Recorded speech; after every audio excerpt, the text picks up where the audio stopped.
नमस्कार सर्वांना।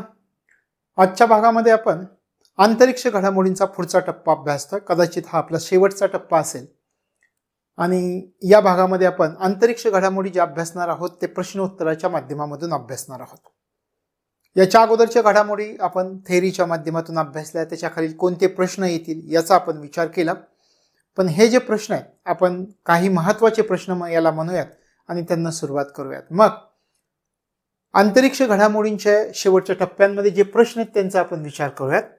या ठिकाणी संरक्षण विषयक घडामोडी लिहिले पण या अंतरिक्ष घडामोडींचा आपला शेवटचा टप्पा आहे। कोणकोणता प्रश्न आहे पहा। पहिला प्रश्न अंतरिक्ष घडामोडींचा, पाणी सापडण्याची शक्यता असलेल्या गृहग्रहाच्या कोणत्या चंद्राच्या अभ्यासासाठी अमेरिकेची अवकाश संशोधन संस्था नासा युरोपा क्लिपर मोहिमेअंतर्गत यान पाठवणार आहे। गुरुच्या एका चंद्रावरती पाणी आहे अशी शक्यता आहे। यासाठी अमेरिकेची जी संशोधन संस्था आहे, अवकाश संशोधन संस्था, त्याने एक मोहीम आखली। त्या मोहिमेला नाव दिलंय युरोपा क्लिपर मोहीम। मग कोणत्या चंद्राचा अभ्यास याच्यामध्ये केला जाणार आहे? गुरुच्या तर युरोपा चंद्राचा अभ्यास केला जाणार आहे। युरोपा लक्षात आलं। पाणी सापडण्याची शक्यता असलेल्या गृहग्रहाचा एक चंद्र आहे, त्या चंद्राचं नाव आहे युरोपा। मग या युरोपा चंद्राच्या अभ्यासासाठी अमेरिकेची अवकाश संशोधन संस्था नासा कोणत्या मोहिमेअंतर्गत? तर युरोपा क्लिपर या मोहिमेअंतर्गत यान पाठवणार आहे। मग या यानामध्ये अनेक गोष्टी केल्या जाणार आहेत। पाणी हा शब्द ध्वनी मुद्रित करून युरोपावरती पाठवला जाणार आहे। याच्यामध्ये पाणी हा शब्द ध्वनी मुद्रित केले जाणार आहे। किती भाषांमध्ये, कोणत्या भाषांमध्ये हा शब्द ध्वनी मुद्रित केला जाईल? तर एक लक्षात ठेवायचं, हा शब्द जो ध्वनी मुद्रित केला जाणार आहे तो 103 भाषांमध्ये ध्वनी मुद्रित करून पाठवला जाणार आहे। 103 भाषांमध्ये पाणी हा शब्द 103 भाषांमध्ये ध्वनी मुद्रित करून पाठवला जाणार आहे। मग याच्यामध्ये भारताची कोणती भाषा आहे का? हो, भारताची हिंदी भाषा आहे। म्हणजे सुरुवातीची आपल्याला काही माहिती मिळाली की युरोपा या चंद्रावर पाणी असण्याची शक्यता आहे। मग अमेरिकेची अवकाश संशोधन संस्था नासानं काय केलंय? एक मोहीम आखली आहे। ते पाणी शोधण्यासाठी त्या मोहिमेला नाव दिलंय युरोपा क्लिपर मोहीम। आणि मग या चंद्राचा अभ्यास करण्यासाठी ही जी युरोपा क्लिपर मोहीम आखलेली, त्याच्यामध्ये जे यान पाठवलं जाणार आहे त्याच्यामध्ये पाणी हा शब्द ध्वनी मुद्रित करून पाठवला जाणार आहे। 103 भाषांमध्ये हा शब्द ध्वनी मुद्रित केला जाईल आणि त्या 103 भाषांमध्ये हिंदी या भाषेचा सुद्धा समावेश असेल। हे शब्द जे आहेत कशावरती रेखांकित केले जातील? हे शब्द एका पट्टीवरती, शब्द कशावरती रेखांकित केले जातील? पट्टीवर रेखांकित केले जातील। पट्टीवर, ही ज्या पट्टीवरती शब्द रेखांकित केली जातील ती पट्टी कशापासून बनवण्यात आलेली आहे? कोणत्या धातूपासून बनवण्यात आलेली? टॅंटलम नावाचा एक धातू आहे, त्या धातूपासून ही पट्टी बनवण्यात आलेली। टॅंटलम धातू, या टॅंटलम धातूपासून ही पट्टी बनवण्यात आलेली आहे। ठीक आहे। या पट्टीची जर विचार केला तर 7 बाय 11 इंचाची पट्टी आहे। तशा प्रकारे पाणी हा शब्द ध्वनी मुद्रित केला जाईल। 103 भाषांमध्ये ध्वनी मुद्रित केला गेलेला आहे आणि त्याच्यामध्ये त्या 103 भाषांमध्ये हिंदीचा सुद्धा समावेश आहे। पट्टीवर रेखांकित करण्यात आलेले शब्द आहेत। पट्टी कशापासून बनवलेली? कोणत्या धातूपासून बनवलेली? तर टॅंटलम धातूपासून बनवलेली आहे। लक्षात आलं। आता आणखी युरोपा क्लिपर मोहिमेअंतर्गत यान पाठवले जाणार आहे। याच्यामध्ये एक कविता सुद्धा पाठवली जाणार आहे। एका कवितेचं हस्तलिखित सुद्धा पाठवलं जाणार आहे। मग कोणत्या कवितेचं हस्तलिखित पाठवलं जाणार आहे? ती कविता कोणी लिहिली हे पण आपल्याला माहिती असणं गरजेचं आहे। लक्षात आलं। हे सुरुवातीला आपण पाहिलं। याच यानामध्ये युरोपा क्लिपर मोहिमेअंतर्गत जे यान पाठवलं जाईल त्या यानामध्ये एक कविता सुद्धा लिहून पाठवली जाणार आहे। म्हणजे त्या कवितेचं हस्तलिखित पाठवलं जाणार आहे। आता मग ज्या कवितेचं हस्तलिखित पाठवलं जाणार आहे ती कविता कोणती आहे? In praise of mystery a poem for Europa असं तिचं नाव आहे. लक्षामध्ये आलं की त्या कवितेचं नाव काय आहे? आपण या ठिकाणी म्हणत इन प्रेज, काय पहा, in praise of mystery,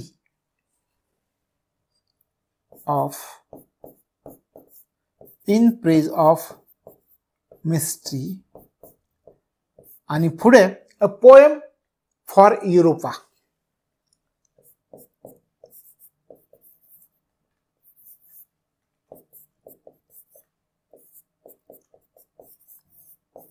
a poem for Europa. तशा प्रकारे कवितेचं हस्तलिखित पाठवलं जाणार आहे. ही कविता कोणी लिहिलंय? ही कविता लिहिली अमेरिकेच्या एका कवीनं, ज्यांचं नाव आहे एडा लिम. कविता कोणी लिहिलेली? ही एडा या ठिकाणी एडा लिम, अवरती रफार आहे, अर्धा चंद्र आहे, एडा लिम. तशा प्रकारे हे जे यान पाठवलं जाणार आहे, या यानामध्ये एका कवितेचं हस्तलिखित सुद्धा आहे. एका पोएम त्या ठिकाणी लिहिण्यात आलेले. पोएमचं नाव काय आहे? In praise of mystery a poem for Europa. कोणी लिहिली? अमेरिकेचे एक प्रख्यात कवी आहेत एडा लिम यांनी ही कविता लिहिलेली आहे. लक्षात आलं? अजून यानामध्ये एक चिप सुद्धा पाठवली जाणार आहे. कोणत्या प्रकारची चिप आहे? सिलिकॉन मायक्रोचिप असं तिला म्हटलं जातं. या यानामध्ये हे जे यान दिसतंय तुम्हाला, या यानामध्ये एक चिप सुद्धा पाठवली जाणार आहे. सिलिकॉन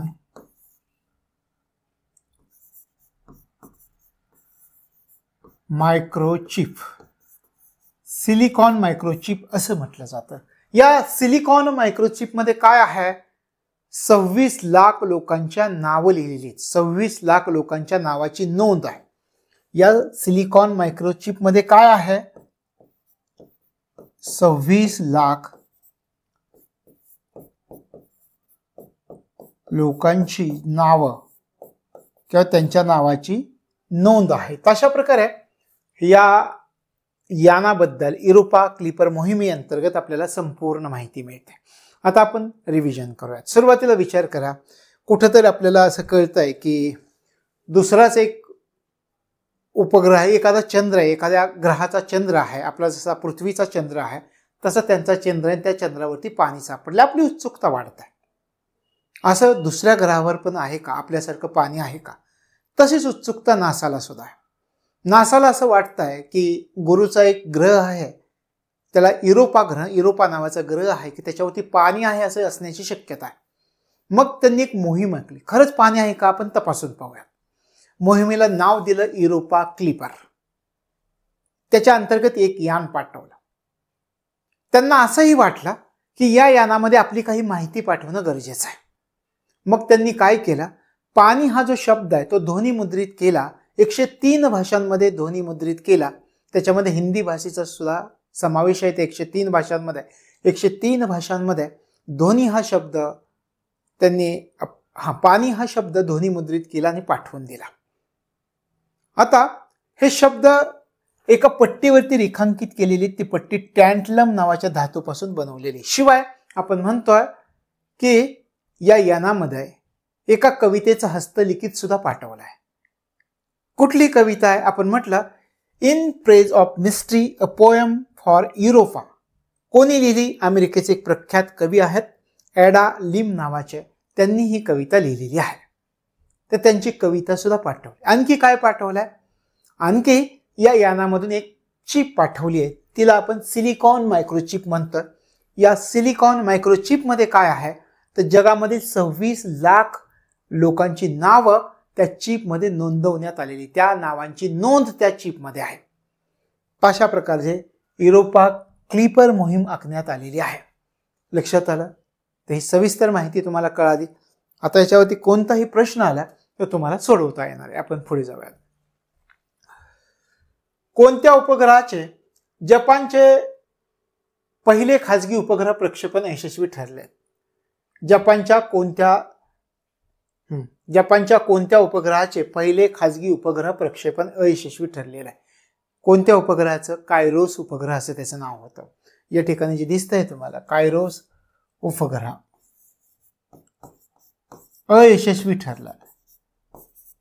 आणि याच्यावरती प्रश्न कसा विचारतील पहा. कायरोस उपग्रह या उपग्रहाचं उपग्रह प्रक्षेपण अयशस्वी ठरलेलं आहे. हा उपग्रह कोणत्या देशाचा आहे असं पण विचारते, उलट पण विचारते. तर हा उपग्रह कोणत्या देशाचा आहे? आपण म्हटलं जपान या देशाचा आहे. जपानचा हा उपग्रह आहे. लक्षात आलं? कोणत्या जपानच्या उपग्रहाचं किंवा कोणत्या उपग्रहाचा असा उपग्रह जो जपानचा पहिला खाजगी उपग्रह आहे त्याचं प्रक्षेपण अयशस्वी ठरलेलं आहे. त्या उपग्रहाचं नाव आहे कायरोस उपग्रह. लक्षात आलं? तर हे लक्षामध्ये ठेवायचं. पुढे जाऊयात. खगोलशास्त्रज्ञांनी कोणत्या ग्रहाभोवती फिरणाऱ्या 3 चंद्रांचा शोध लावला आहे? नवीन 3 चंद्रांचा शोध लावला. कोणकोणत्या? युरेनस आणि नेपच्यून. युरेनस आणि नेपच्यून.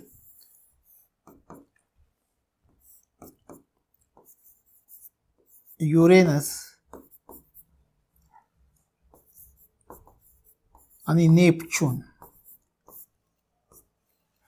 खगोलशास्त्रज्ञांनी कोणत्या ग्रहाभोवती फिरणाऱ्या 3 चंद्रांचा शोध लावला? युरेनस आणि नेपच्यून या ग्रहांभोवती फिरणाऱ्या 3 चंद्रांचा शोध लावण्यात आलेला आहे. मग आता 3 नवीन चंद्रांचा शोध लागलेला असेल तर युरेनसच्या चंद्रांची संख्या आता सध्या किती आहे आणि नेपच्यूनच्या चंद्रांची संख्या सध्या किती आहे याचा पण आपल्याला विचार करावा लागतो. आता सध्या जर तुम्ही विचार केला तर युरेनसच्या चंद्रांची जी संख्या आहे ती 28 झाली आहे.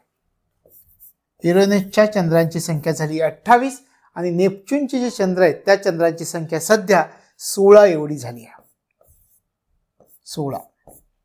लक्षात आलं? खगोलशास्त्रज्ञांनी युरेनस आणि नेपच्यून या ग्रहांभोवती फिरणाऱ्या 3 चंद्रांचा शोध लावलाय.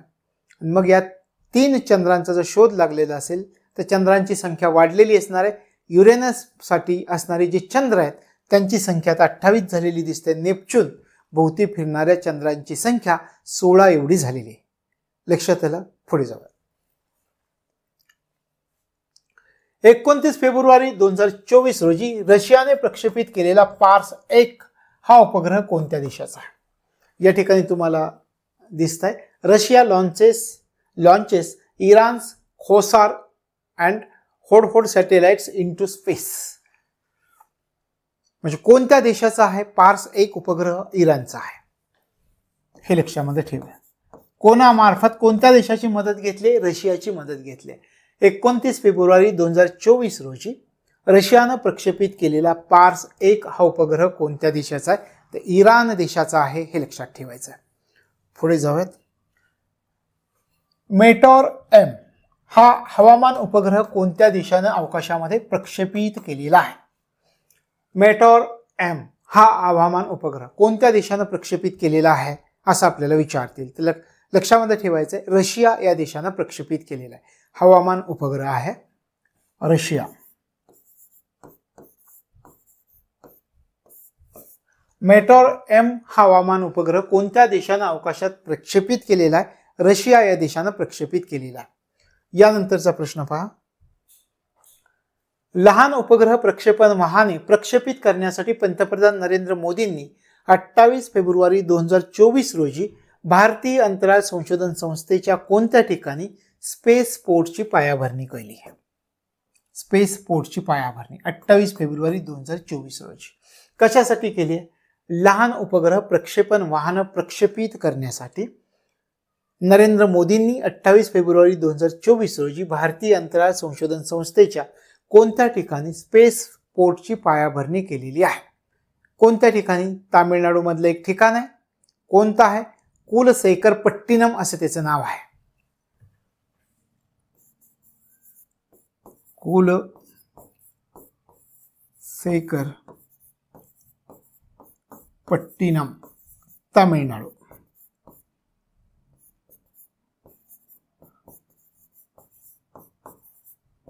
कुलसेकरपट्टिनम तामिळनाडू असं त्याचं नाव आहे. लक्षात आलं? कोणत्या ठिकाणी स्पेस पोर्टची पायाभरणी केलेली आहे? कुलसेकरपट्टिनम या ठिकाणी या स्पेस पोर्टची पायाभरणी झाली आहे, तामिळनाडू या ठिकाणी ते आहे, हे लक्षामध्ये ठेवायचं आहे. आता पुन्हा एकदा प्रश्न पूर्ण वाचो. लहान उपग्रह प्रक्षेपण वाहन प्रक्षेपित करण्यासाठी पंतप्रधान नरेंद्र मोदींनी 28 फेब्रुवारी 2024 ला भारतीय अंतराळ संशोधन संस्थेच्या कुलशेखरपट्टिनम या ठिकाणी स्पेस पोर्टची पायाभरणी केलेली आहे. लक्षात आलं? पुढे जाऊया. पंतप्रधान नरेंद्र मोदींनी 27 फेब्रुवारी 2024 ला कोणत्या सेंटरला भेट देऊन 2035 पर्यंत स्वतःचं स्पेस स्टेशन प्रक्षेपित करण्याच्या भारताच्या महत्वाकांक्षी योजनांचं अनावरण केलेलं आहे? आता या ठिकाणी काय आत्मनिर्भर भारत कसा बनत चाललाय पहा टप्प्याटप्प्यानं. 27 फेब्रुवारी 2024 ला नरेंद्र मोदींनी काय केलंय? एका सेंटरला भेट दिली. कोणत्या सेंटरला? विक्रम साराभाई स्पेस सेंटरला भेट दिली आहे. आणि त्या सेंटरला भेट देऊन कधीपर्यंत पहा, हा पण प्रश्न आपल्यासाठी महत्वाचा. 2035 पर्यंत काय करायचंय? 2035 पर्यंत स्वतःचं स्पेस स्टेशन प्रक्षेपित करण्याच्या भारताच्या महत्वाकांक्षी योजनांचं अनावरण केलंय. म्हणजे भारत स्वतःचं स्पेस स्टेशन कधीपर्यंत प्रक्षेपित करण्याचं ध्येय ठेवलेलं आहे. भारतानं स्वतःचं स्पेस स्टेशन प्रक्षेपित करण्याचं ध्येय कधीपर्यंतच ठेवलेलं आहे? 2035 पर्यंतच आहे. डायरेक्ट हा पण प्रश्न स्ट्रेट फॉरवर्ड येऊ शकेल. लक्षामध्ये ठेवायचं की कोणत्या वर्षापर्यंत भारत स्वतःचं स्पेस स्टेशन प्रक्षेपित करणार आहे? कोणत्या वर्षापर्यंत? 2035 वर्षापर्यंत. लक्षामध्ये आलं? तर मग यासाठी पंतप्रधान नरेंद्र मोदींनी कोणत्या सेंटरला भेट दिली? आपण म्हटलं Vikram Sarabhai space centre. Vikram Sarabhai space centre VSSC, Vikram Sarabhai space centre, या सेंटरला भेट दिली यासाठी नरेंद्र मोदींनी. लक्षात आलं? पुढे जाऊया. अवकाशामध्ये प्रक्षेपित करण्यात आलेला मेराह-पुतिह-2 हा कम्युनिकेशन उपग्रह कोणत्या देशाचा आहे? अवकाशामध्ये प्रक्षेपित करण्यात आलेला मेराह-पुतिह-2 हा कम्युनिकेशन उपग्रह कोणत्या देशाचा आहे? कोणत्या देशाचा आहे? इंडोनेशिया देशाचा आहे. इंडोनेशिया हा उपग्रह इंडोनेशिया देशाचा आहे. अवकाशामध्ये प्रक्षेपित करण्यात आलेला मेराह-पुतिह-2 हा कम्युनिकेशन उपग्रह कोणत्या देशाचा आहे? तर इंडोनेशिया. मग हा उपग्रह कोणत्या रॉकेटच्या साहाय्याने सोडण्यात आलेला आहे? अवकाशामध्ये प्रक्षेपित करण्यात आलेला आहे तर फाल्कन 9 रॉकेट.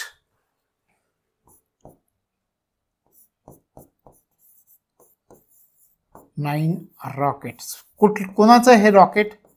स्पेस एक्स,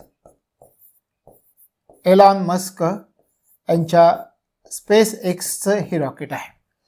तशा प्रकारे अवकाशामध्ये प्रक्षेपित करण्यात आलेला मेराह-पुतिह-2 हा कम्युनिकेशन उपग्रह कोणत्या देशाचा? इंडोनेशिया देशाचा आहे. फाल्कन 9 रॉकेटच्या साहाय्याने प्रक्षेपित करण्यात आलेला आहे आपण म्हटलं. आणि स्पेस एक्सच्या मालकीचा म्हणजे या ठिकाणी एलॉन मस्क यांच्या मालकीची कंपनी हे लक्षात ठेवायचं. पुढे जाऊयात.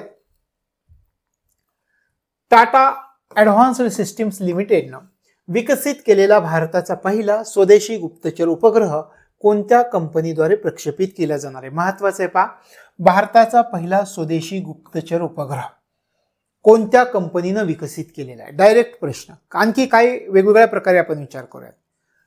भारताचा पहिला स्वदेशी गुप्तचर उपग्रह कोणत्या कंपनीद्वारे प्रक्षेपित केला जाणार आहे? आता 2 प्रश्न याच्यामधून लक्षात ठेवायचे. भारताचा पहिला स्वदेशी गुप्तचर उपग्रह कोणी विकसित केलेला आहे? कोणी विकसित केलेला आहे? आपण या ठिकाणी म्हटलं टाटा ॲडव्हान्स्ड सिस्टीम्स लिमिटेडनं विकसित केलेला आहे. लक्षात आलं? भारताचा पहिला स्वदेशी गुप्तचर उपग्रह कोणी विकसित केलेला आहे? कोणत्या कंपनीनं विकसित केलेला आहे?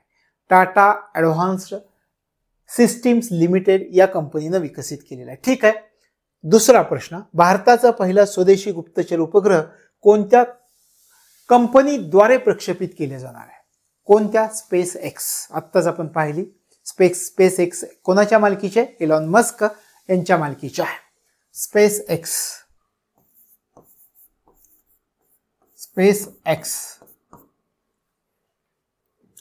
2 प्रकारे प्रश्न आणि हा महत्वाचा प्रश्न आहे. भारताचा पहिला स्वदेशी गुप्तचर उपग्रह कोणत्या कंपनीद्वारे प्रक्षेपित? स्पेसएक्स. कोणी विकसित केलाय? टाटा ऍडव्हान्स सिस्टीम्स लिमिटेडने विकसित केलेला आहे. कशासाठी विकसित केलेला आहे? सशस्त्र दलांकडून जी काही प्रमुख माहिती आहे, धोरणात्मक माहिती आहे, ती मिळवता यावी. आता भारताच्या पहिल्या स्वदेशी गुप्तचर उपग्रहाचं कंट्रोल सेंटर कोणत्या शहरामध्ये असणार आहे? तिसरा प्रश्न. भारताच्या पहिल्या स्वदेशी गुप्तचर उपग्रहाचं कंट्रोल सेंटर कोणत्या ठिकाणी असणार आहे? याच उपग्रहाचं कंट्रोल सेंटर कोठे असणार आहे? बेंगळुरू. कंट्रोल सेंटर बेंगळुरू या शहरामध्ये असणार आहे. तशा प्रकारे 3 गोष्टी लक्षात ठेवा. 3 गोष्टींचा आपण विचार केला. भारताचा पहिला स्वदेशी गुप्तचर उपग्रह कोणी विकसित केला? आपण म्हटलं टाटा ऍडव्हान्स सिस्टीम्स लिमिटेडने विकसित केला. दुसरा प्रश्न आपण विचार केला की भारताचा पहिला स्वदेशी गुप्तचर उपग्रह कोणत्या कंपनीद्वारे प्रक्षेपित केला जाणार आहे? स्पेस एक्स या कंपनीद्वारे प्रक्षेपित केला जाणार आहे. तिसरी गोष्ट आपण पाहिली, हा जो उपग्रह आहे याचं ग्राउंड कंट्रोल सेंटर कोणत्या ठिकाणी असणार आहे? तर याचं ग्राउंड कंट्रोल सेंटर बेंगळुरू या ठिकाणी असणार आहे. लक्षात आलं? पुढे जाऊयात. कोणत्या देशाकडून जगातील पहिल्या लाकडी उपग्रहाचं अवकाशात प्रक्षेपण करण्यात येणार आहे? लाकडी उपग्रह, या ठिकाणी पिक्चर दिसतंय पहा तुम्हाला, हे लाकडी उपग्रह. कोणत्या देशाकडून जगातील पहिल्या लाकडी उपग्रहाचं अवकाशात प्रक्षेपण करण्यात येणार आहे? जपान आणि अमेरिका देशाकडून. लक्षात ठेवायचं महत्वाचं आहे. जपान व अमेरिका. जपान व अमेरिका. जगातील पहिला लाकडी उपग्रह अवकाशामध्ये प्रक्षेपण केले जाईल कोणत्या देशांकडून? जपान आणि अमेरिका देशांकडून. उपग्रहाचं नाव काय? लिग्नोसॅट उपग्रह. उपग्रहाचं नाव काय आहे?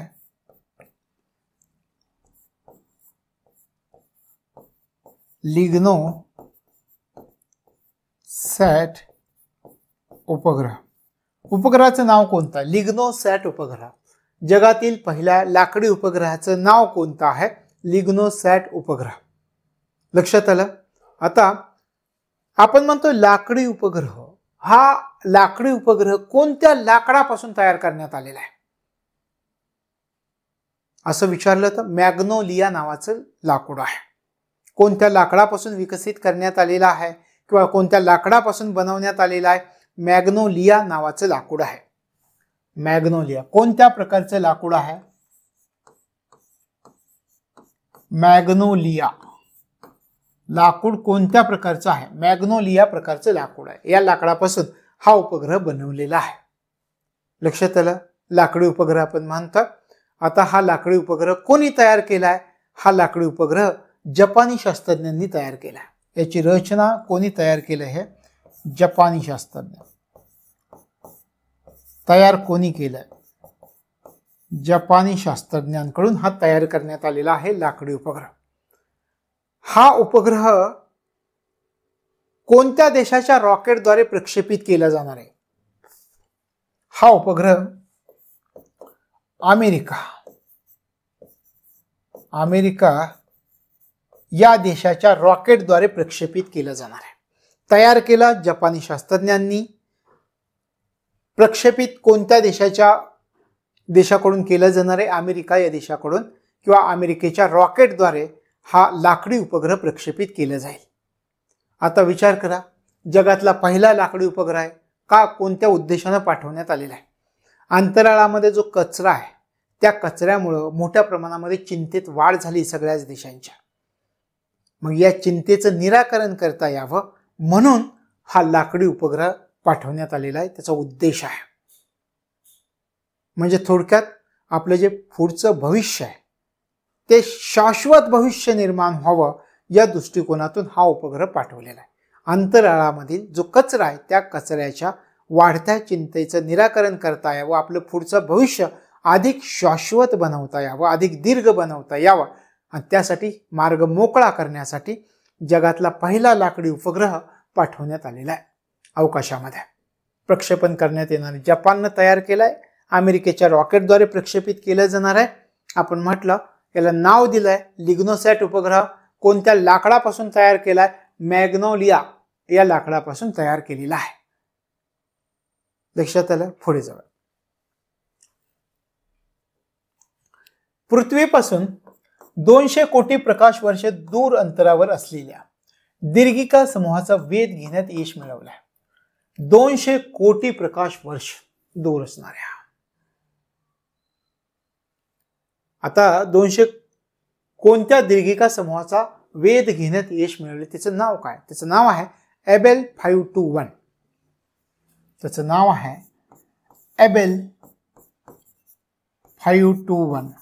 याचा शोध घेण्यात यश मिळालेला आहे. पृथ्वीपासून 200 कोटी प्रकाश वर्ष दूर असणाऱ्या कोणत्या दीर्घिका समूहाचा वेध घेण्यात यश मिळालं तर त्याचं नाव आहे एबेल 521. हे लक्षामध्ये ठेवायचं. आता एबेल 521 आपण म्हणतोय दीर्घिका समूहाचा वेध घेण्यात यश मिळवलं. याच्यासाठी कोणती दुर्बीण वापरली असेल? याच्यासाठी कोणत्या टेलिस्कोपचा वापर केलेला असेल? GMRT. याचा वेध घेण्यासाठी GMRT या टेलिस्कोपचा, टी म्हणजे टेलिस्कोप, टेलिस्कोपचा वेध घेण्यात आला. जायंट मीटरवेव्ह रेडिओ टेलिस्कोप असं याला म्हणतात. जायंट मीटरवेव्ह रेडिओ टेलिस्कोप याच्या साह्याने वेध घेण्यात आलेला आहे. कुठेही जायंट मीटरवेव्ह रेडिओ टेलिस्कोप किंवा GMRT हे टेलिस्कोप कुठे आहे? खोडद या ठिकाणी. खोडद, पुणे. खोडद, पुणे या ठिकाणी आहे. तशा प्रकारे पृथ्वीपासून 200 कोटी प्रकाश वर्ष दूर अंतरावर असलेल्या एबेल 521 या दीर्घिका समूहाचा वेध घेण्यात यश मिळालंय. कोणत्या टेलिस्कोपच्या साह्याने यश मिळाले? आपण म्हटलं GMRT, giant metrewave radio telescope. या टेलिस्कोपच्या साह्याने हे यश प्राप्त झालंय. कुठे आहे या टेलिस्कोप? खोडद, पुणे या ठिकाणी आहे. लक्षात आलं? पुढे जाऊयात. खगोलशास्त्रज्ञांनी या आजपर्यंतच्या सर्वात तेजस्वी आणि वेगाने वाढणाऱ्या क्वासारचा म्हणजे ताऱ्यासारखा मोठा आकाशगोल याचा शोध जाहीर केलेला आहे. खगोलशास्त्रज्ञांनी आतापर्यंतच्या सर्वात तेजस्वी आणि वेगाने वाढणाऱ्या क्वासारचा म्हणजे ताऱ्यासारख्या मोठ्या आकाशगोलाचा शोध जाहीर केलेला आहे. कोणत्या? त्याचं नाव काय आहे? त्याचं नाव आहे JO519. JO519. आणखी आपल्याला पुढे सांगता येईल 4351. हे त्याचं नाव आहे. JO519 4351. खगोलशास्त्रज्ञांनी या JO519 4351 या आजपर्यंतच्या सर्वात तेजस्वी आणि वेगाने वाढणाऱ्या क्वासारच्या म्हणजे ताऱ्यासारख्या मोठ्या आकाशगोलाचा शोध जाहीर केलेला आहे. आता आपण काय म्हणतोय पहा, ताऱ्यासारखा मोठा आकाशगोल. तारा, सूर्य तारा आहे, मोठा आकाशगोल. आता हा आकाशगोल किती मोठा आहे? किती पटीने मोठा ब्लॅक होल असेल? हा कृष्ण विवर असेल. याला सुपर मॅसिव्ह ब्लॅक होल असं म्हटलं जात आहे. आणि हा सुपर मॅसिव्ह ब्लॅक होल जो आहे, हा जो दिसतोय सुपर मॅसिव्ह ब्लॅक होल, हा किती मोठा आहे? सूर्याच्या वस्तुमानाचा जर तुम्ही विचार केला तर सूर्याच्या वस्तुमानाच्या 17 अब्ज पट मोठा आहे हा सुपर मॅसिव्ह ब्लॅक होल. किती मोठा आहे?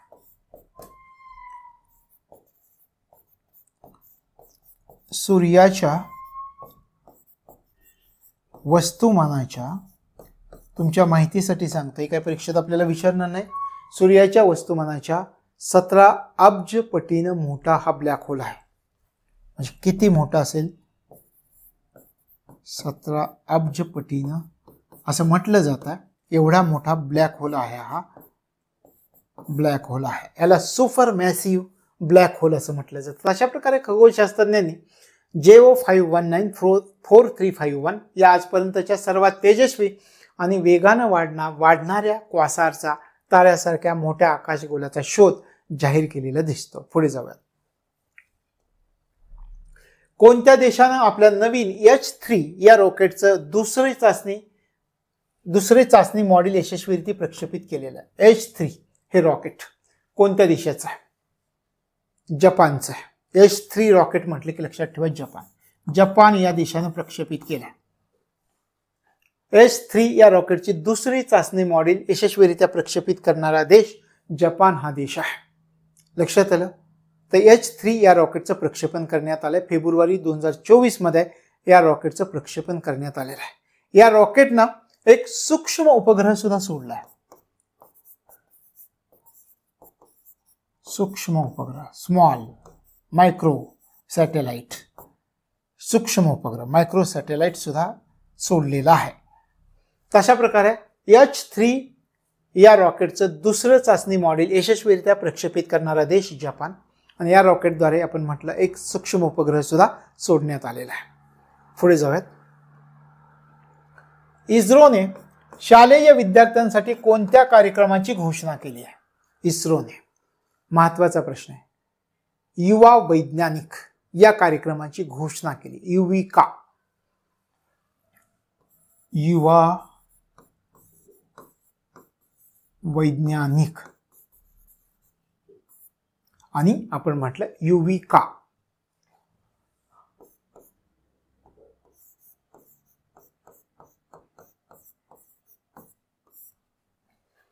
इस्रोने शालेय विद्यार्थ्यांसाठी कोणत्या कार्यक्रमाची घोषणा केली? युवा वैज्ञानिक या कार्यक्रमाची घोषणा केली.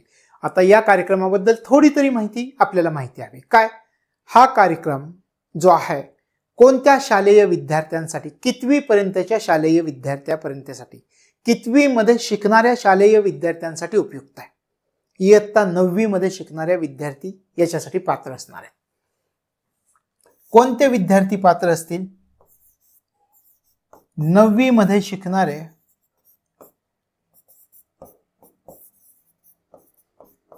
विद्यार्थी, 9वी मध्ये शिकणारे विद्यार्थी यासाठी पात्र असणार आहेत. तशा प्रकारे इस्रोने शालेय विद्यार्थ्यांसाठी युवा वैज्ञानिक युविका या कार्यक्रमाची घोषणा केली आहे.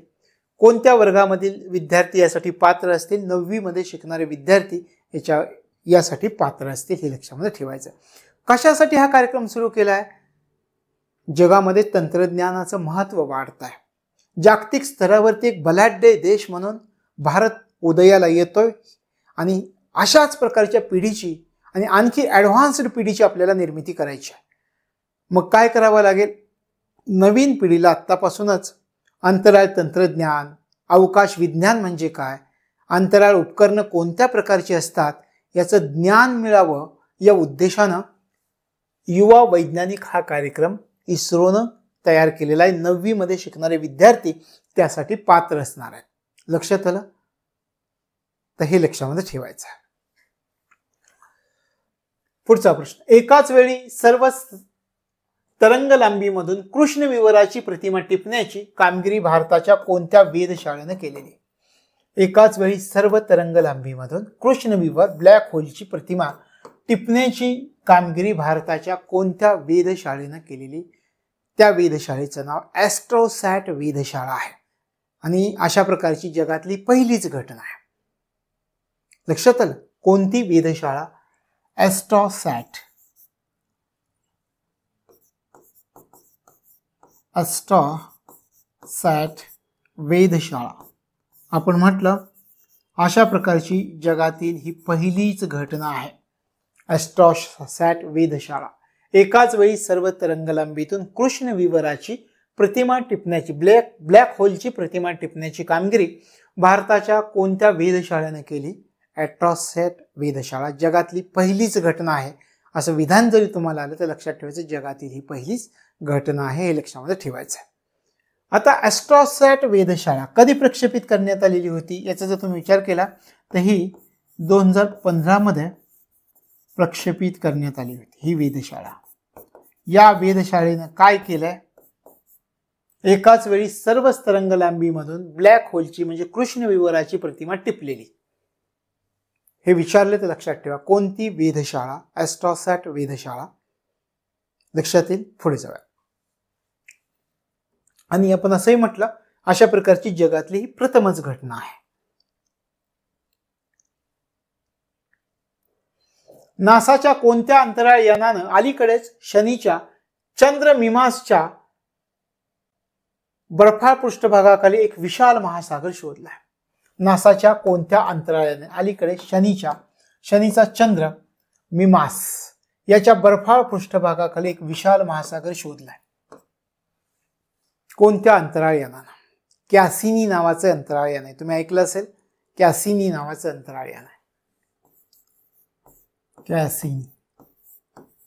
कॅसिनी नावाचं अंतराळ यान आहे. नासाच्या कॅसिनी अंतराळ यानानं अलीकडे शनीचा चंद्र मीमांसच्या बर्फाळ पृष्ठभागाखाली एक विशाल महासागर शोधलेला आहे.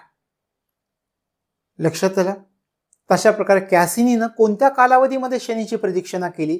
तर 2004 ते 2017 या कालावधीमध्ये या कॅसिनीनं शनीच्या प्रदक्षिणा घातलेल्या होत्या. आणि मग ह्या प्रदक्षिणा घालत असताना कॅसिनीनं काय केलं तर शनी आणि त्याचे जे चंद्र आहेत त्याच्या भोवती फिरणारे त्या चंद्राबद्दल महत्त्वपूर्ण माहिती घेतली, ती गोळा केली आणि आपल्याकडे पाठवून दिली. तशा प्रकारे नासाच्या कॅसिनी या अंतराळ यानानं अलीकडे शनीच्या चंद्र मीमांसच्या बर्फाळ पृष्ठभागाखाली एक विशाल महासागर शोधलाय. लक्षात आलं? पुढे जाऊया. कोणत्या देशाच्या झिलॉंग 3 स्मार्ट ड्रॅगन 3 छोट्या परंतु शक्तिशाली रॉकेटनं 3 फेब्रुवारी 2024 रोजी 9 उपग्रह कक्षेत पाठवले? चीनचा आहे. चीन. कोणत्या देशाच्या? चीन या देशाच्या. झिलॉंग 3 हा उपग्रह कोणत्या देशाशी संबंधित आहे ते लक्षात ठेवायचं, ते महत्वाचं. झिलॉंग 3 उपग्रह चीनशी संबंधित आहे. याला काय म्हटलं जातंय पहा? स्मार्ट ड्रॅगन 3 असं सुद्धा म्हटलं जातंय. यांनी काय केलं? 3 फेब्रुवारी 2024 9 उपग्रह कक्षेत सोडलेले आहे. छोटा आहे परंतु शक्तिशाली आहे. पुढे जाऊया.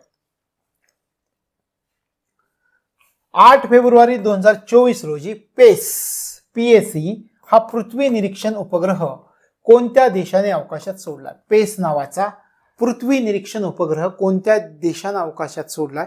फेब्रुवारी 2024 ची घटना आहे. कोणत्या देशाने अवकाशात सोडलाय? अमेरिका या देशानं अवकाशामध्ये सोडलेला आहे. अमेरिका या देशानं अवकाशात सोडलाय. अमेरिका या देशानं अवकाशात सोडलाय. 8 फेब्रुवारी 2024 पेस हा पृथ्वी निरीक्षण उपग्रह अमेरिका या देशानं अवकाशामध्ये सोडलेला आहे. लक्षात आलं? नासाचा आहे हा उपग्रह. पेस उपग्रह आपण म्हणतो. हा उपग्रह पेस हा उपग्रह जो आहे कोणत्या रॉकेटद्वारे अवकाशामध्ये सोडला जाणार आहे? Falcon 9 rocket. हा उपग्रह कोणत्या रॉकेटद्वारे अवकाशामध्ये सोडला जाईल? फाल्कन 9 रॉकेट याद्वारे अवकाशात सोडला जाईल. लक्षात आलं? 8 फेब्रुवारी 2024 रोजी पेस हा पृथ्वी निरीक्षण उपग्रह आहे. कोणत्या देशानं अवकाशात सोडला? अमेरिकेनं. कोणत्या उपग्रहाच्या साह्यानं? फाल्कन 9 रॉकेटच्या साह्यानं अवकाशामध्ये सोडला. लक्षात आलं? काय उद्देश आहे या मिशनचा? आपण म्हणतोय पृथ्वीचं निरीक्षण करायचंय. कशाचं? पृथ्वीचं काय निरीक्षण करायचंय? पाणी आणि हवेमधील सूक्ष्म जीवनाचा प्रभाव समजावून घ्यायचा आहे. हवेमधील सूक्ष्म जीवन कोणत्या प्रकारे त्याचा प्रभाव आहे हे समजावून घ्यायचं. अशा प्रकारे 8 फेब्रुवारी 2024 पेस हा पृथ्वी निरीक्षण उपग्रह अमेरिका देशाने अवकाशात सोडला. फाल्कन 9 रॉकेटच्या साह्यानं अवकाशामध्ये सोडलेला. मिशनचा उद्देश काय आहे?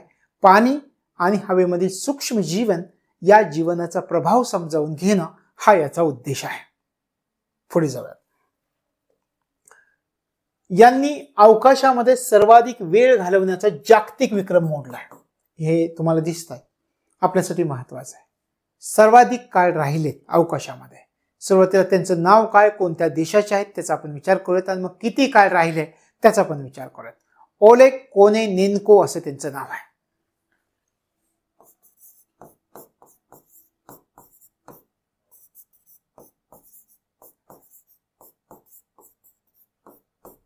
ओलेग कोनेनेन्को, लक्षात आलं, असं त्यांचं नाव आहे.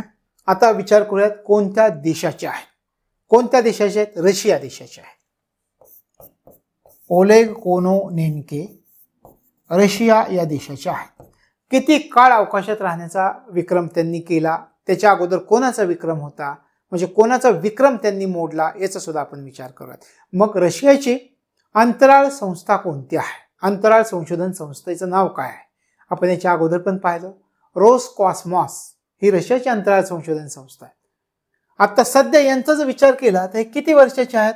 59, 59 वर्ष. यांचं वय किती आहे? 59 वर्षाचे आहेत. ते 59 वर्षाचे आहेत. अंतराळामध्ये किती दिवस राहिले? 878 दिवस आणि 12 तासांपेक्षा जास्त काळ राहिले. किती दिवस राहिले? आपण या ठिकाणी म्हणा 878 दिवस 12 तासांपेक्षा जास्त, 12 तासांपेक्षा जास्त ते अवकाशामध्ये राहिले. ठीक आहे, आपल्याला कळालं 878 दिवस 12 तासांपेक्षा जास्त ते अवकाशामध्ये राहिलेले आहे. लक्षात आलं. आता विचार करा, यांनी कोणाचा विक्रम मोडलाय? याच्या अगोदर कोणाचा विक्रम असेल अवकाशामध्ये राहण्याचा? मग यांनी आता पण कोणाचा विक्रम मोडलाय? त्यांचं नाव आहे गेनाडी पडल्का. विक्रम कोणाचा मोडला यांनी? गेनाडी पडल्का. लक्षात आलं. एकदम शांतपणे समजावून घ्यायचं. अवकाशात सर्वाधिक वेळ घालवण्याचा जागतिक विक्रम कोणी केलाय? पहिला विक्रम कोणी मोडलेला आहे? आपण या ठिकाणी म्हटलं ओलेग कोनेनेन्को किंवा ओलेग कोनेनेन्को असं आपण म्हटलं. कोणत्या देशाचे आहेत? रशियाचे आहेत. 59 वर्षाचे आहेत. किती दिवस अवकाशात राहिले? 878 दिवस 12 तासांपेक्षा जास्त काळ ते अवकाशामध्ये राहिले. पूर्वीचा कोणाचा विक्रम मोडला? आपण म्हटलं गेनाडी पडल्का यांचा त्यांनी विक्रम मोडलेला आहे. आणि हे गेनाडी पडल्का कोणत्या देशाचे होते? हे पण रशिया या देशाचेच होते. त्यांच्याच देशाच्या एका व्यक्तिमत्वाचा त्यांनी विक्रम मोडलाय. तशा प्रकारे अवकाशात सर्वाधिक वेळ घालवण्याचा जागतिक विक्रम कोणी मोडलाय? ओलेग कोनेनेन्को यांनी मोडलेला आहे. रशियाचे आहेत. किती काळ हे आपण पाहिलं. लक्षात आलं. पुढे जाऊयात.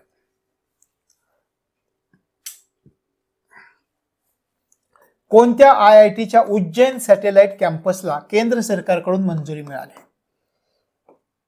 कोणत्या IITच्या उज्जैन सॅटेलाइट कॅम्पसला केंद्र सरकारकडून मंजुरी मिळाली? IIT Indore. IIT Indore. IIT Indore. IIT इंदूरच्या उज्जैन सॅटेलाइट कॅम्पसला केंद्र सरकारकडून मंजुरी मिळाली. आता आपल्याला आणखी वेगळ्या प्रकारे विचारतील, उज्जैन सॅटेलाइट कॅम्पसला केंद्र सरकारकडून मंजुरी मिळाली. हा कॅम्पस कोणत्या IIT मध्ये? IIT इंदूर. कशासाठी? काय उद्देश आहे? आपण म्हणतोय IIT इंदूरच्या उज्जैन सॅटेलाइट कॅम्पसला केंद्र सरकारकडून मंजुरी मिळाली आहे. या कॅम्पसचा उद्देश काय आहे? शिक्षणाच्या संधी वाढवणं आणि प्रादेशिक विकासाला चालना देणं हा उद्देश आहे या कॅम्पसचा. लक्षात आलं. हा उपक्रम राबवला गेला. या उपक्रमाचा उद्देश कोणता आहे? IITचं नाव आहे याच्यामध्ये IIT इंदूर. मग उद्देश कोणता आहे? शिक्षणाच्या संधी वाढवायच्यात आणि प्रादेशिक विकासाला चालना द्यायची. तशा प्रकारे IIT इंदूरच्या उज्जैन सॅटेलाइट कॅम्पसला केंद्र सरकारकडून मंजुरी मिळाली हे लक्षात ठेवायचं आहे. पुढे जाऊयात. भारतीय अंतराळ संशोधन संस्थेची व्यावसायिक कंपनी असलेल्या न्यू स्पेस इंडिया लिमिटेडनं फ्रान्सच्या या उपग्रह कंपनीशी सामंजस्य करार केला आहे. कोणत्या कंपनीशी? भारतीय अंतराळ संशोधन संस्थेची म्हणजे इस्रोची व्यावसायिक कंपनी असलेल्या न्यू स्पेस इंडिया लिमिटेडनं फ्रान्सच्या या उपग्रह कंपनीशी सामंजस्य करार केलेला आहे. त्या कंपनीचं नाव काय? त्या कंपनीचं नाव आहे एरियन स्पेस.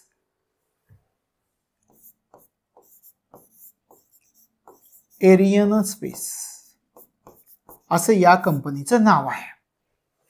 भारतीय अंतराळ संशोधन संस्थेची व्यावसायिक कंपनी असलेल्या न्यू स्पेस इंडिया लिमिटेडनं फ्रान्सच्या एरियन स्पेस या उपग्रह कंपनीशी सामंजस्य करार केलाय. कराराचा उद्देश काय?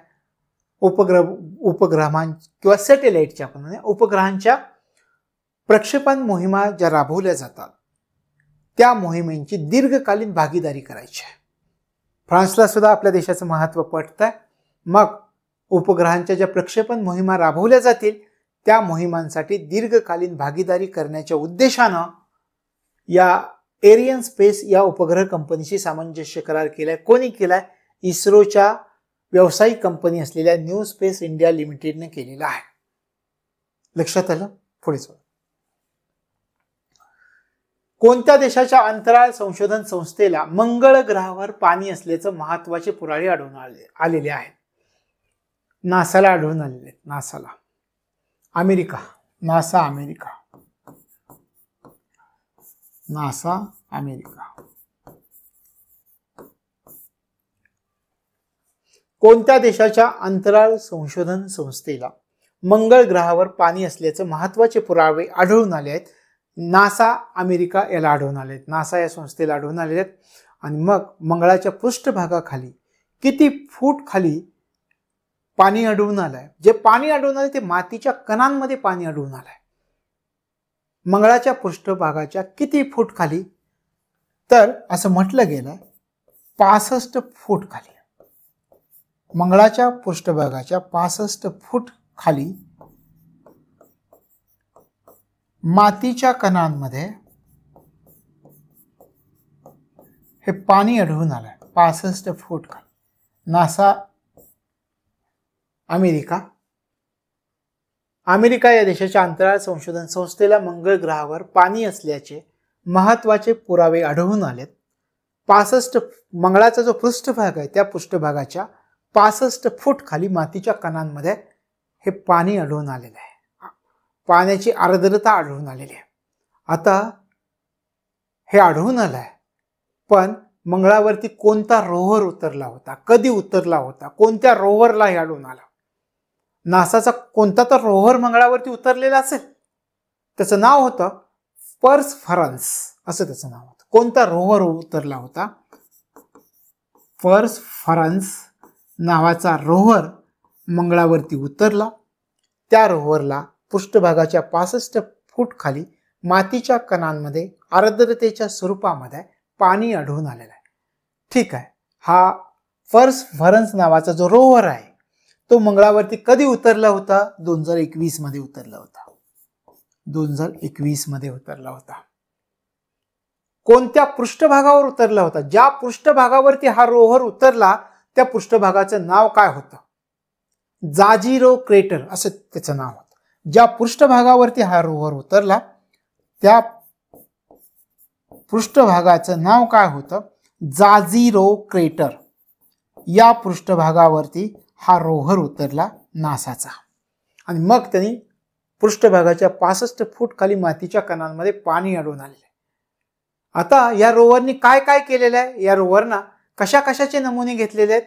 या रोव्हरना आपण जे म्हणतोय पर्सफरन्स रोव्हर, या रोव्हरना त्या ठिकाणी असणारे खडक, त्या ठिकाणी असणारी माती यांचे नमुने घेतलेले आपल्याला दिसून येतात. तर अशा प्रकारे अमेरिका देशाच्या अंतराळ संशोधन संस्थेला म्हणजे नासाला मंगळ ग्रहावर पाणी असल्याचे महत्वाचे पुरावे आढळून आले. नासाचा पर्सफरन्स नावाचा एक रोव्हर त्या ठिकाणी चंद्राच्या पृष्ठभागावरती उतरला. त्या 2021 मध्ये उतरला. चंद्राच्या ज्या पृष्ठभागावरती उतरला त्याला जाजिरो क्रेटर असं म्हटलं जातं. या पृष्ठभागावरती उतरला आणि हा जो क्रेटर आहे तो मंगळाचा सर्वात धोकादायक पृष्ठभाग मानला जातोय. जाजिरो क्रेटर ज्या ठिकाणी हा आपण म्हटलं पर्सफरन्स उतरला तर त्या ठिकाणी आपण हा जो जाजिरो क्रेटर आहे हा मंगळाचा सर्वात धोकादायक पृष्ठभाग मानला गेलेला आहे. आणि मग या ठिकाणी या पर्सफरन्सनी काय केलं? या रोव्हरने काय केलं तर त्या ठिकाणी असणारे खडक, त्या ठिकाणी असणारे मातीचे नमुने घेतलेले आपल्याला दिसून येतात. हे लक्षामध्ये ठेवायचं आहे. लक्षात आलं? घटना काय आहे हे मी तुम्हाला सांगितलं. पुढे जाऊयात. कोणत्या देशानं सिमॉर्ग रॉकेटद्वारे 3 उपग्रह अवकाशात यशस्वीरित्या प्रक्षेपित केलेले? सिमॉर्ग रॉकेटद्वारे नुकतेच कोणत्या देशानं 3 उपग्रह अवकाशात यशस्वीरित्या प्रक्षेपित केलेले? इराण या देशानं केलेले आहेत. इराण या देशानं हे केलेलं आहे. 3 उपग्रह अवकाशात प्रक्षेपित केलेले आहेत इराण देशानं. कोणत्या रॉकेटद्वारे? सिमॉर्ग रॉकेटद्वारे प्रक्षेपित केलेले आहेत. कोणते 3 आहेत? एकाचं नाव आहे महादा, एकाचं नाव आहे कायहान 2 आणि एकाचं नाव आहे हातेप 1. आपण या ठिकाणी म्हणूया महादा, दुसरा आपण काय म्हटलं? कायहान 2. कायहान 2 आणि जो तिसरा आहे त्याचं नाव आहे हातेप 1.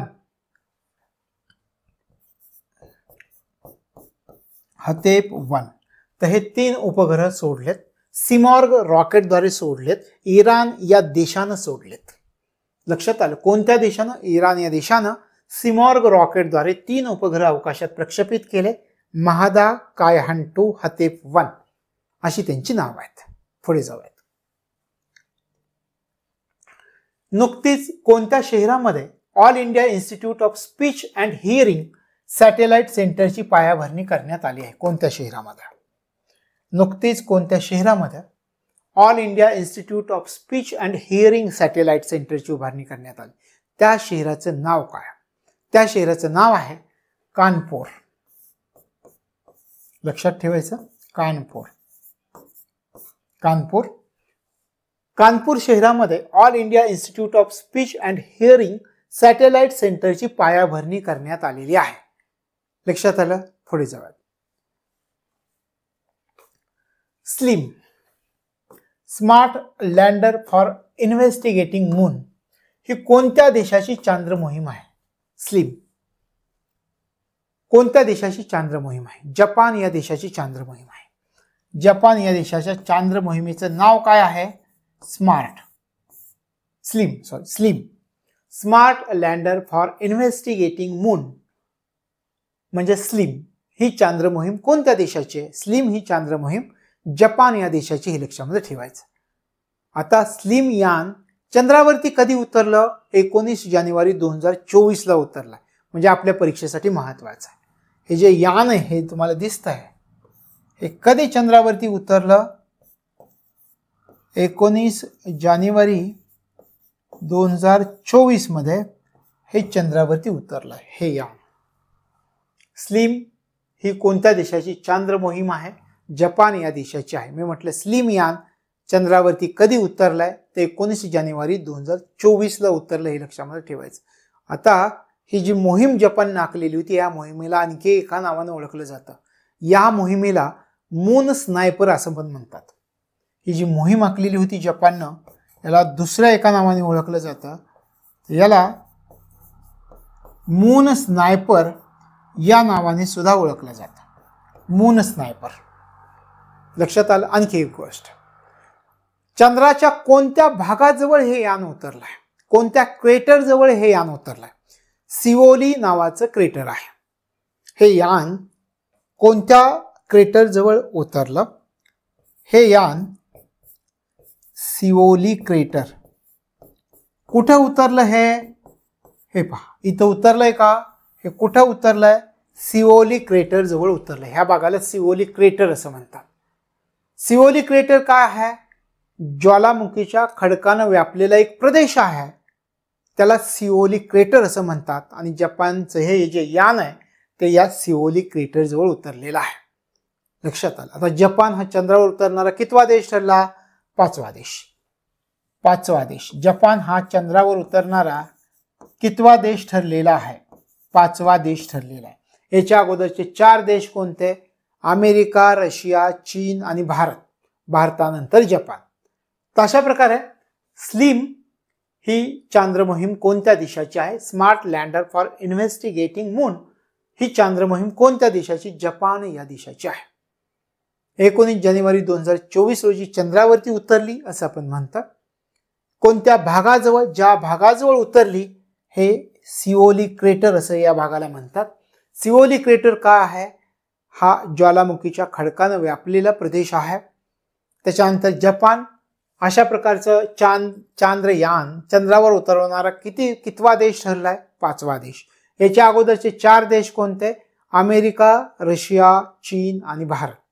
5वा देश जपान ठरलाय. पुढे जाऊयात. कोणता अंतराळवीर तुर्कीचा पहिला अंतराळवीर ठरलाय? हे तुम्हाला ऍक्च्युअल पिक्चर आहे. कोणता अंतराळवीर हा तुर्कीचा पहिला अंतराळवीर ठरलेला आहे? त्याचं नाव काय? त्याचं नाव आहे आल्पर गेझेरायसी.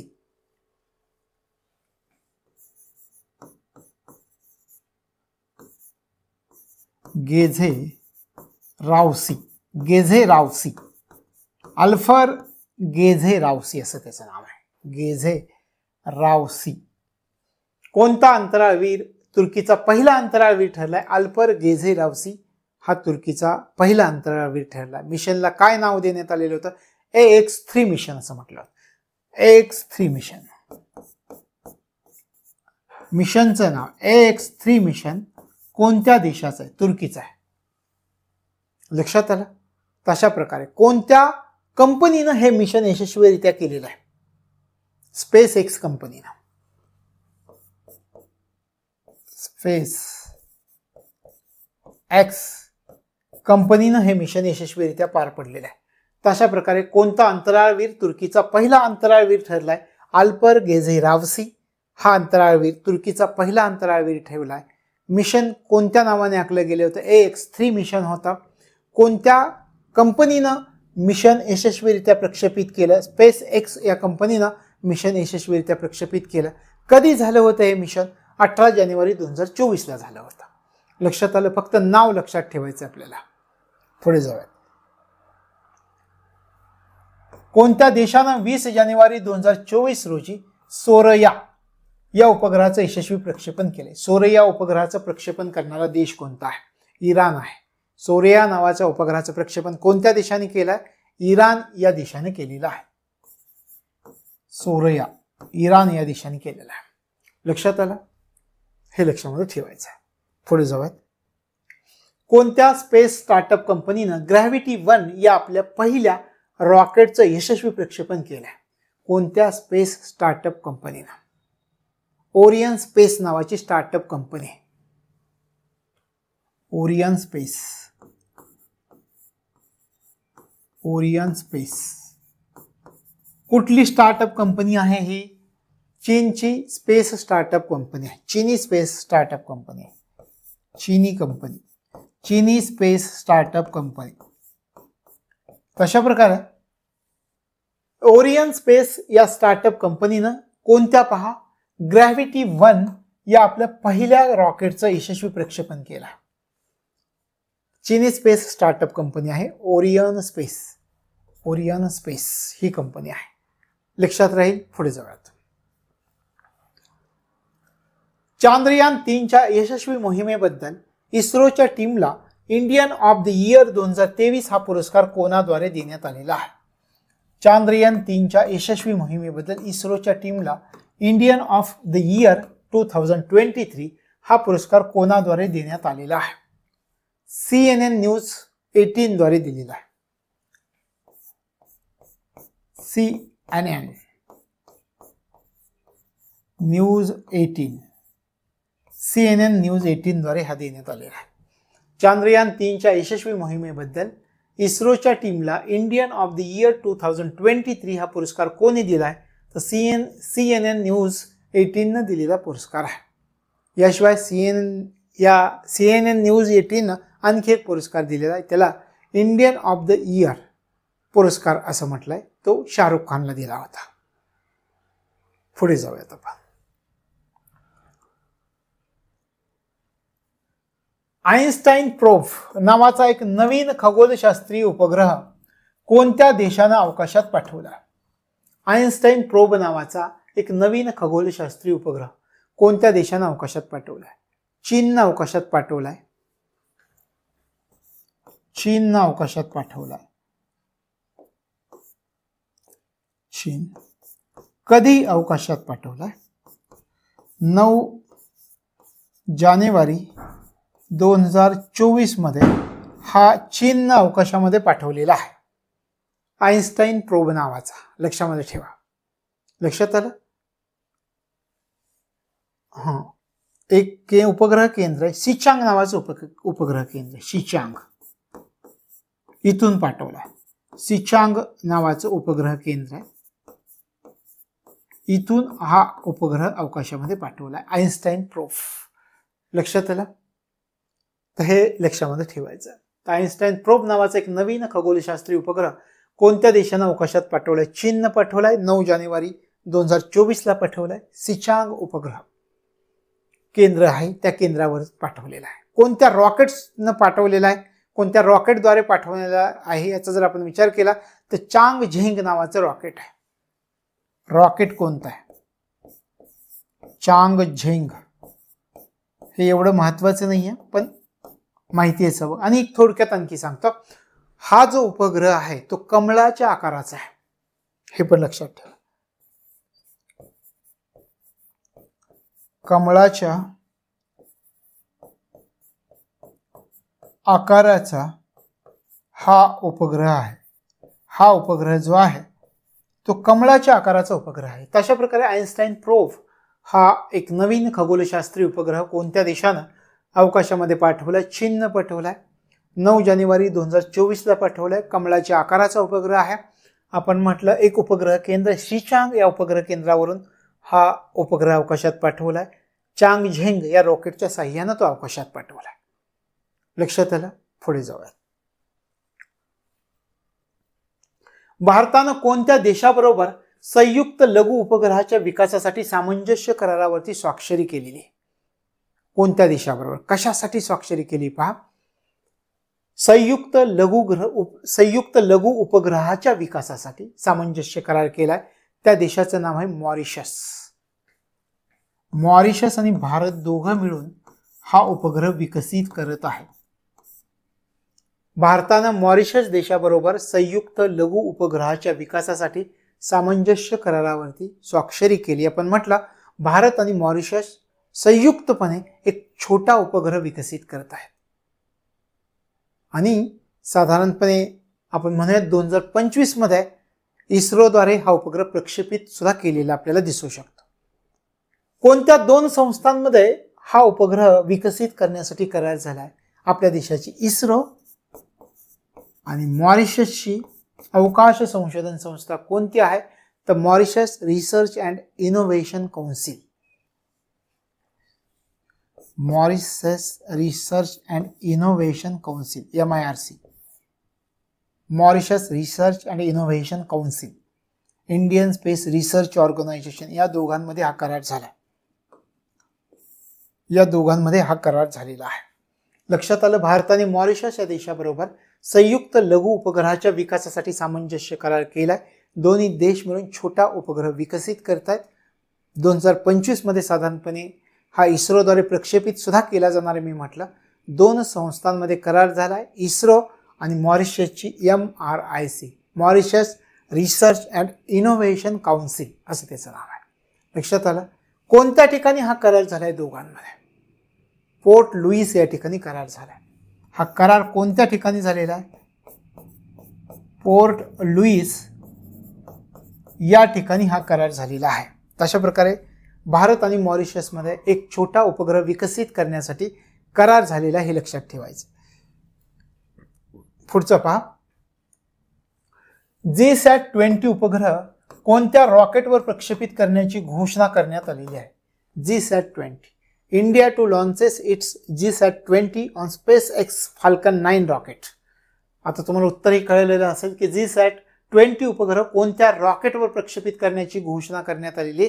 ते इलॉन मस्कच्या मालकीचं आहे हे रॉकेट. त्याचं नाव आहे falcon 9 rocket. Falcon 9 rocket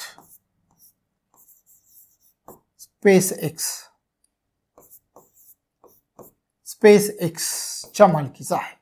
Elon मस्कच्या मालकीचं स्पेसएक्सचं हे रॉकेट आहे. लक्षात आलं? ते लक्षामध्ये ठेवायचं. आता हा GSAT-20 उपग्रह कोणाद्वारे प्रक्षेपित केला जाणार आहे? न्यू स्पेस इंडिया लिमिटेड द्वारे.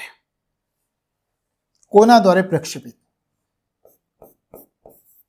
न्यू स्पेस इंडिया लिमिटेड द्वारे प्रक्षेपित केलं जाणार आहे. हा कोणाद्वारे प्रक्षेपित केलं जाईल? GSAT-20 उपग्रह न्यू स्पेस इंडिया लिमिटेड द्वारे. न्यू स्पेस इंडिया लिमिटेड कोणती संस्था आहे? इस्रोची शाखा आहे. इस्रोची व्यावसायिक शाखा म्हणून या शाखेला ओळखलं जातं. तर ही न्यू स्पेस इंडिया लिमिटेड द्वारे हा उपग्रह प्रक्षेपित केला जाणार आहे. लक्षात आलं? अशा प्रकारची घोषणा जानेवारी 2024 मध्ये करण्यात आलेली होती. आणि या उपग्रहाचं उद्दिष्ट कोणतं आहे? देशाच्या ब्रॉडबँड किंवा दळणवळणाच्या ज्या गरजा आहेत त्या गरजा पूर्ण करणं हा या उपग्रहाचा उद्देश आहे, हे लक्षामध्ये ठेवायचं आहे. अशा प्रकारे आपल्याला लक्षात ठेवायचं की GSAT-20 उपग्रह कोणत्या रॉकेटवर प्रक्षेपित करण्याची घोषणा झाली? Falcon 9 rocket, space x, Elon Musk. आणि आपण म्हटल्याद्वारे कोणाद्वारे प्रक्षेपित? तर न्यू स्पेस इंडिया लिमिटेड, इस्रोचीच व्यावसायिक शाखा आहे, याच्याद्वारे प्रक्षेपित केले जाईल. पुढे जाऊयात. भारताने कोणता उपग्रह अवकाशामध्ये प्रक्षेपित करण्यासाठी प्रथमच इलॉन मस्कच्या मालकीच्या स्पेस एक्सच्या फाल्कन 9 रॉकेटचा वापर केला आहे? आत्ताच आपण म्हटलेलं आहे GSAT-20 उपग्रह, हेच उत्तर आहे. जे आपण आत्ता अभ्यासलं GSAT-20 उपग्रह सॅटेलाइट, फाल्कन 9 रॉकेटचा वापर केला. USSF-52 मिशन कोणत्या देशाने राबवलेलं आहे? हे मिशन आहे USSF-52 मिशन कोणत्या देशाने राबवलंय? अमेरिका या देशाने राबवलेलं आहे. आपल्याला जसा प्रश्न आला तर लक्षात ठेवायचा, शेवटचा हातचा आपला प्रश्न, अमेरिका या देशाने राबवला. USSF-52 हे मिशन कोणत्या देशाने राबवले? अमेरिका देशाने राबवले. आता हे सुद्धा मिशन तुम्ही विचार केला तर स्पेस एक्सच्या मालकीच्या फाल्कन हेवी रॉकेटने याचं प्रक्षेपण केलंय. कधी झालंय? डिसेंबर 2023 मध्ये. अशा प्रकारे USSF-52 मिशन काय आहे? USSF-52 मिशन अमेरिकेचे गुप्त ड्रोन आहे, त्याचं नाव आहे X-37B ड्रोन.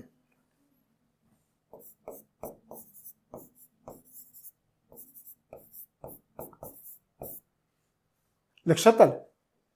अमेरिकन सैन्याचं एक गुप्त ड्रोन आहे.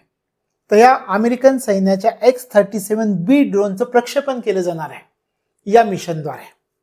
अशा प्रकारे USSF-52 मिशन कोणत्या देशाने राबवले? अमेरिकेचं आहे. अमेरिकेचं काय आहे? तर सैन्याच्या एका गुप्त ड्रोनचं प्रक्षेपण केलं जाणार आहे, हे लक्षामध्ये ठेवायचं. त्याचं नाव काय आहे? X-37B ड्रोन असं त्याचं नाव आहे. लक्षात आलं? आणि हे ड्रोन पहा, या ठिकाणी बसच्या आकाराचं, बस सारखं हे ड्रोन आहे. आणि फ्लोरिडामध्ये एक केनेडी स्पेस सेंटर नावाचं सेंटर आहे, तिथून हे अंतराळामध्ये सोडलं जाणार आहे. तर अशा प्रकारे USSF-52 मिशन कोणत्या देशाने राबवलंय? अमेरिका या देशाने राबवलेलं आहे, हे लक्षामध्ये ठेवायचं आहे. तर आजचा हा आपला अंतरिक्ष घडामोडींचा शेवटचा टप्पा.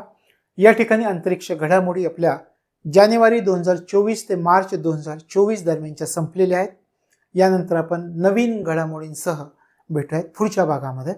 तोपर्यंत तुम्हाला तुमच्या अभ्यासासाठी मनापासून शुभेच्छा.